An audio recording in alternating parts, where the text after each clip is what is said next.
സന്തോഷകരമായ ഒരു കുടുംബജീവിതത്തിന് ഒരു ഭാര്യയ്ക്കുള്ള പങ്ക് നിസ്സാരമല്ല. ഭർത്താവുമായുള്ള പരസ്പര ധാരണയാണ് അതിൽ മുഖ്യം. സ്വന്തം താല്പര്യങ്ങളെ ഞാൻ എന്താ ചെയ്തതെന്ന് നന്ദിനിക്കുട്ടിക്ക് അറിയാമോ? ഞങ്ങളുടെ നാട്ടിലൊക്കെ ഉള്ള ഒരു ആചാരമാണ്. എന്നെ ആരെങ്കിലും കണ്ടുപെട്ടാൽ എന്റെ അമ്മ ഉപ്പും മുളകും ചേർത്ത് ഇതുപോലെ ഒഴിയാറുണ്ട്. അങ്ങനെ ചെയ്താൽ ദൃഷ്ടിദോഷം ഉണ്ടാകത്തില്ല എന്നാ വെപ്പ്. നന്ദിനിക്കുട്ടി ഇന്നൊരാൾ കണ്ടുപെട്ടു. ജയൻ.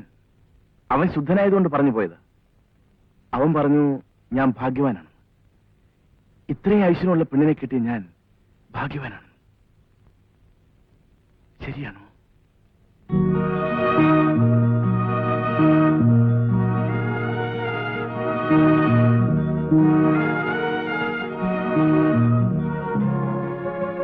പറയൂ, ഞാൻ ഭാഗ്യവാനാണോ?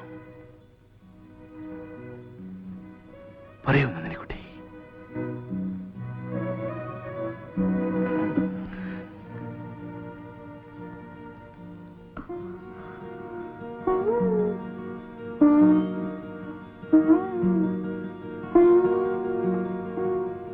എനിക്കെന്റെ നന്ദിനിക്കുട്ടിയെ എന്നും ഇങ്ങനെ കണ്ടുകൊണ്ടിരുന്നാൽ മാത്രം മതി.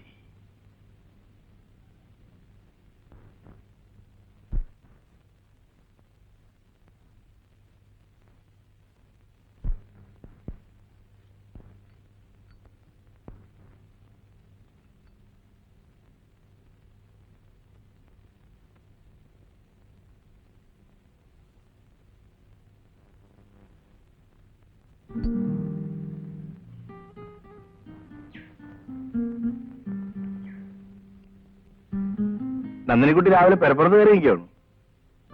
ഇതാ ചായ.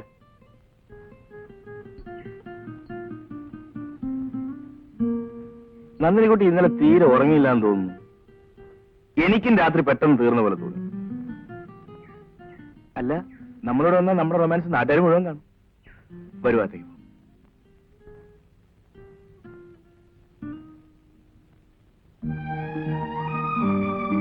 ഇന്ന് ഞാൻ ഏത് ഷർട്ട് ഇടണം? പറഞ്ഞോ.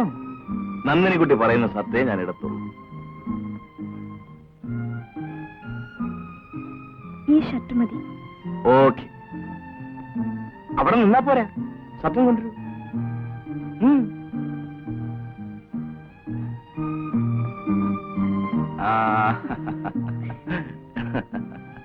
പിന്നെ നന്ദിനിക്കുട്ടി എന്താ കഴിക്കാൻ പോണത്? ഇവിടെ ഒന്നും റെഡി ആയിട്ടില്ലല്ലോ.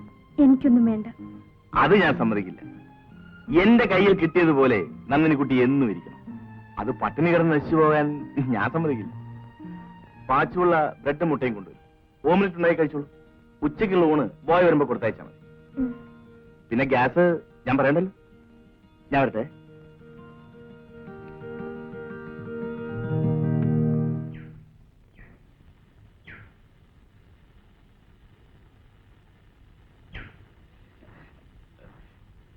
കൊച്ചമ്മ നേരത്തെ എന്നെ വിളിച്ചായിരുന്നു. പാച്ചുപിള്ള മിലിറ്ററിയിൽ കുക്കായിരുന്നില്ലേ? എളുപ്പം ഉണ്ടാക്കാവുന്ന 2 കറികളുടെ പേര് പറയാമോ? അങ്ങനെ ചോദിച്ചാൽ ഈ ഉപ്പും മുളകും കൂടെ ഞെവിടിയാൽ ഒരു കറിയായി. അത് കറിയല്ലല്ലോ. പയറ് വെളിച്ചെണ്ണയിലിട്ട് വറുത്താൽ ഒരു കറിയായി. ശരി, ഒരു കറിയായി. ഇനി മാങ്ങ അവിയൽ ഉണ്ടാക്കാം. എന്ന് പറഞ്ഞാൽ പറ്റില്ല. എന്തെല്ലാം ചേർക്കണം, എന്തൊക്കെ ചേർക്കണ്ട എന്നൊക്കെ വിശദമായി പറയണം. കൊച്ചമ്മ അങ്ങോട്ട് ചെന്നാട്ടെ. ഞാൻ ഈ പൈപ്പ് ഒന്ന് ഓഫ് ചെയ്തിട്ട് അങ്ങോട്ട് വരാം. ശരി. എന്താ ശാനെ, കറികളൊന്നുമില്ലേ? നമുക്ക് വേണേ ഷെയർ ചെയ്യാം. വേണ്ട വേണ്ട, ഇന്നലെ രാത്രി മുതൽ വയറിന് നല്ല സുഖമില്ല. അതുകൊണ്ട് കറികളൊന്നും ഉണ്ടാക്കണ്ടെന്ന് പറഞ്ഞിരുന്നു. അവളോട് ഞാൻ പലതവണ പറഞ്ഞിട്ടുണ്ട് കറികളിൽ പരീക്ഷണം നടത്തരുത്. താനത് ഉണ്ടാക്കി വെച്ച് നോക്കി. എന്ത് കറിയാ ഇത്? അവൾക്കും ദൈവം തമ്പുരാനും മാത്രം അറിയും. എല്ലാ കറിയും ഇതുപോലെ. ഹോം സയൻസ് പഠിച്ചു പോയോ? ഇത് തന്നെ ഗതി. പണ്ട് പഠിച്ചതും പത്രങ്ങളിൽ വരുന്ന പാചകക്കുറിപ്പുകളും നോക്കി ഓരോന്ന് കൊടുത്തയച്ചു. രക്തസാക്ഷി നമ്മളും. ബോയ്, ഞാൻ വുഡ്ലൻഡ്സിൽ പോയി 2 സെറ്റ് ചപ്പാത്തി വാങ്ങിച്ചോളൂ. സാറുണ്ടെന്നല്ലേ? അതൊക്കെ ഇന്നലെ നീ അറിയുന്നു. ഇനി അവിടെ പോയി പറഞ്ഞേക്കരുത് ഞാൻ ഇതൊന്നും കഴിച്ചില്ലെന്ന്. ഓ, സമ്മതിച്ചു കൊടുക്കാതിരിക്കാൻ ഒക്കില്ല. എല്ലാം ഉഗ്രനാണെന്ന് പറയണം. അറിയാതെ വല്ല ദോഷവും പറഞ്ഞു പോയെങ്കിൽ തെണ്ടിയത് തന്നെ. ഇവരിത് എങ്ങനെ ഈശ്വരങ്ങൾ പടച്ചെടുക്കുന്നു? ചുവപ്പ്, പച്ച, മഞ്ഞ, നീല, വയലറ്റ്. ഇതിന്റെ പേരൊന്നും അറിയണമല്ലോ.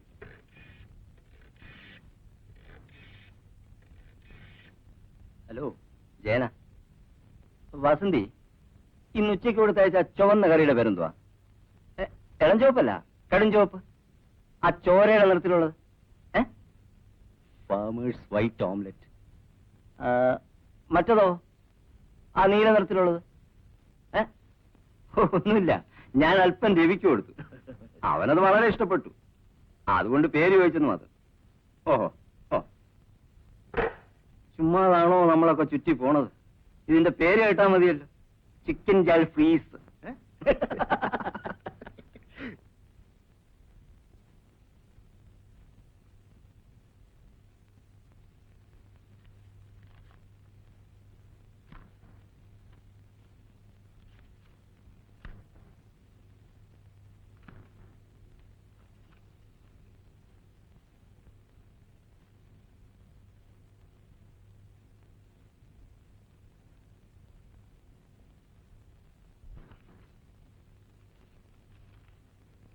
പ്രിയപ്പെട്ട മോനും മോക്കുമായി അമ്മ എഴുതുന്നത്. സുഖമായി അവിടെ എത്തിച്ചേർന്ന വിവരത്തിന് രവി അയച്ച കത്ത് കിട്ടി. 1-2 കാര്യങ്ങൾ ഓർമ്മപ്പെടുത്താനാണ് ഞാൻ ഈ കത്തെഴുതുന്നത്. അവിടെ നിന്നെ ഉപദേശിക്കാനോ പറഞ്ഞു തരാനോ ആരുമില്ലല്ലോ. ജീവിതത്തിൽ വലിയ അനുഭവങ്ങളൊന്നും നിനക്കില്ലെന്ന് അമ്മയ്ക്കറിയാം. പലപ്പോഴും നിനക്ക് ആൾക്കാരോട് പെരുമാറാൻ തന്നെ അറിയില്ല. എന്നാൽ ഇനി അതൊക്കെ ശീലിച്ചേ മതിയാവൂ. ഒരു ഭാര്യ എന്ന വാക്കിന് വളരെയധികം ഉത്തരവാദിത്വങ്ങളുണ്ട്. ഭർത്താവിനെ നീ കാണപ്പെട്ട ദൈവമായി കരുതണം. രവിയുടെ മനസ്സിന് വിഷമം തോന്നത്തക്ക രീതിയിൽ ഒന്നും പറയരുത്. നിന്റെ ഉറക്കം കുറയ്ക്കണം. അവിടെയും നീ രാവിലെ 8 മണി വരെ ഉറങ്ങാറുണ്ടോ? നിനക്ക് അടുക്കളപ്പണിയൊന്നും അറിയില്ലെന്ന് അമ്മയ്ക്കറിയാം. രവിക്കതറിയാമോ? കഴിവതും വേഗം അതെല്ലാം മനസ്സിലാക്കാൻ ശ്രമിക്കണം. രവിയോട് അന്വേഷണം പറയണം. ഇവിടെ വേറെ വിശേഷമൊന്നുമില്ല. നിന്റെ തത്തമ്മ പിന്നൊരിക്കൽ ഇവിടെ വന്നിരുന്നു. നിന്റെ പേര് ചൊല്ലി ഒരുപാട് കരഞ്ഞു. അമ്മയ്ക്ക് സുഖം തന്നെ. ആരുടെ കത്ത്? അമ്മയുടെയാ. ചേട്ടനെന്താ പൊട്ടിച്ചു വായിക്കുന്നത്? നന്ദിനിക്കുട്ടിയുടെ പേരിൽ വരുന്ന കത്ത് ഞാൻ പൊട്ടിച്ചു വായിക്കുന്നത് ശരിയല്ലല്ലോ എന്ന് കരുതി. എന്താ വിശേഷം? വിശേഷമൊന്നുമില്ല. എന്നെ അന്വേഷിച്ചിട്ടുണ്ടോ?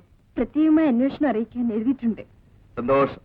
അല്ല, എനിക്ക് തരാമെന്ന് പറഞ്ഞ ചായ എവിടെ? അയ്യോ, ഞാനിപ്പോ കൊണ്ടുവരാം.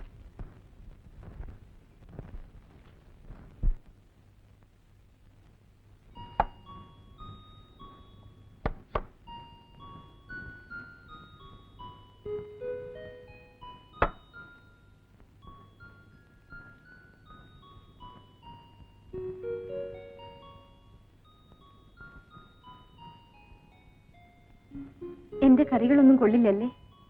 എന്നാര് പറഞ്ഞു? എനിക്കറിയാം. നന്ദിനിക്കുട്ടി വിഷമിക്കണ്ട, അതിനുള്ള പരിഹാരം ഞാൻ കൊണ്ടുവന്നിട്ടുണ്ട്. ദേ, ആ ടീപ്പോയുടെ പുറത്ത് ഞാൻ ഒരു പൊതി കൊണ്ടുവന്ന് വെച്ചിട്ടുണ്ട്. ഒന്നും കൂടെ എടുത്തേ.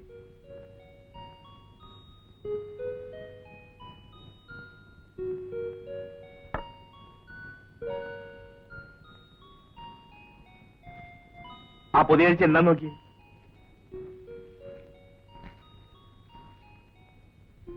ആ പേരൊന്ന് വായിച്ചേ. പാചകവിധി. ആ, നാളെ മുതൽ പഠിത്തം തുടങ്ങിക്കും. ഒഴിവുള്ളപ്പോ ഞാൻ ട്യൂഷൻ തരാം. എന്താ പോരെ? നന്ദിനിക്കുട്ടിയുടെ കൈ കൊണ്ട് എന്ത് വെച്ചാലും ഞാൻ സ്വാദോടെ കഴിക്കും. വിഷം പോലും എന്ന് വെച്ച് വിഷമൊന്നും കൊടുത്തയച്ചാലേ